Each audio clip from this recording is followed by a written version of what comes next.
Pemirsa, pada proses vaksinasi tahap kedua, wartawan di wilayah Jawa Tengah dan daerah istimewa Yogyakarta mendapatkan kesempatan untuk divaksin. Wartawan kerap bekerja dengan mobilitas tinggi dan sering berinteraksi dengan banyak orang sehingga menjadi prioritas untuk mendapatkan vaksin di tahap kedua ini. Wartawan di Surakarta divaksin di Rumah Sakit PKU Muhammadiyah. Beberapa darinya terlihat tegang dan sedang beberapa lagi harus sabar menunggu tekanan darah mereka normal. Dalam program vaksinasi ini terdapat alur yang diterapkan. Setelah pewarta melakukan pendaftaran ulang, petugas melakukan wawancara untuk mengetahui riwayat penyakit. Dan selanjutnya petugas akan melakukan pengecekan tekanan darah. Apabila seluruhnya normal, para wartawan ini baru akan mendapatkan suntikan vaksin. Profesi wartawan sendiri menjadi salah satu profesi yang mendapat suntikan vaksin lantaran memiliki potensi bertemu banyak orang. Selain profesi wartawan, profesi di bidang pelayanan masyarakat lainnya juga mendapatkan vaksinasi di tahap kedua ini, seperti ASN, anggota DPR, TNI, dan Polri.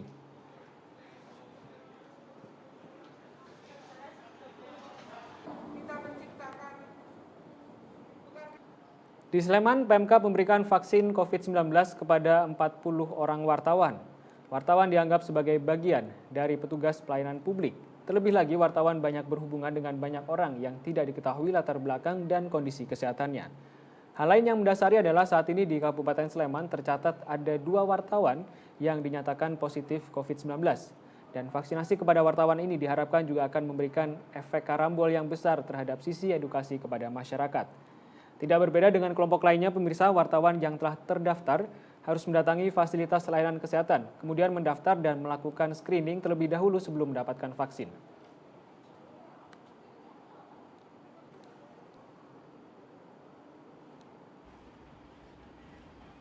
Sementara itu di Kendal, suntikan pertama tahap kedua ini diawali dari PLH Bupati Kendal dan dilanjutkan pada wartawan yang selama ini meliput di Kendal. Pelaksanaan vaksinasi COVID-19 ini akan dilakukan di RSUD Kendal bagi wartawan serta di pendopo kabupaten bagi pejabat struktural. Vaksinasi COVID-19 untuk para wartawan sendiri sudah masuk dalam agenda vaksinasi tahap kedua bagi pelayan publik. Sementara untuk jenis vaksin yang digunakan adalah vaksin jenis Sinovac. Hal ini disampaikan oleh Kepala Dinas Kesehatan Kabupaten Kendal, Ferinando Ratbonai. Mengenai jumlah wartawan yang akan divaksin, pemirsa, menurut Ferry dari data yang didapat ada sekitar 30 orang dan kemungkinan adanya wartawan yang masih belum terdata serta terdaftar sebagai penerima vaksin ini masih bisa diakomodir dan bisa mendaftarkan lagi. Dalam satu hari ditargetkan untuk rumah sakit bisa melakukan vaksin 200 orang, sedangkan puskesmas bisa mencapai 50 orang per hari.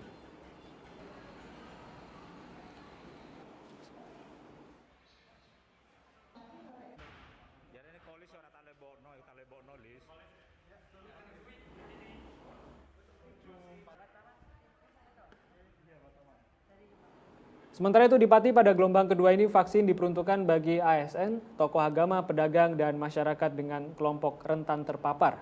Pada vaksinasi perdana ini puluhan wartawan di Pati juga mendapatkan giliran pertama.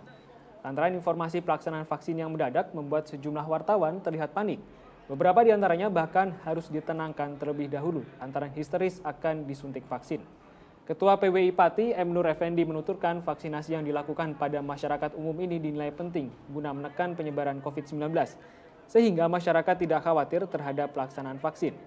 Sementara Dr. Joko Mardianto, Koordinator Vaksinator RSUD Suwondo, mengatakan vaksinasi ini diperuntukkan untuk ASN, TNI, Polri, tokoh agama, dan masyarakat umum. Dan diimbau masyarakat agar tidak takut dengan adanya vaksin ini karena dapat menekan laju COVID-19 di Kabupaten Pati.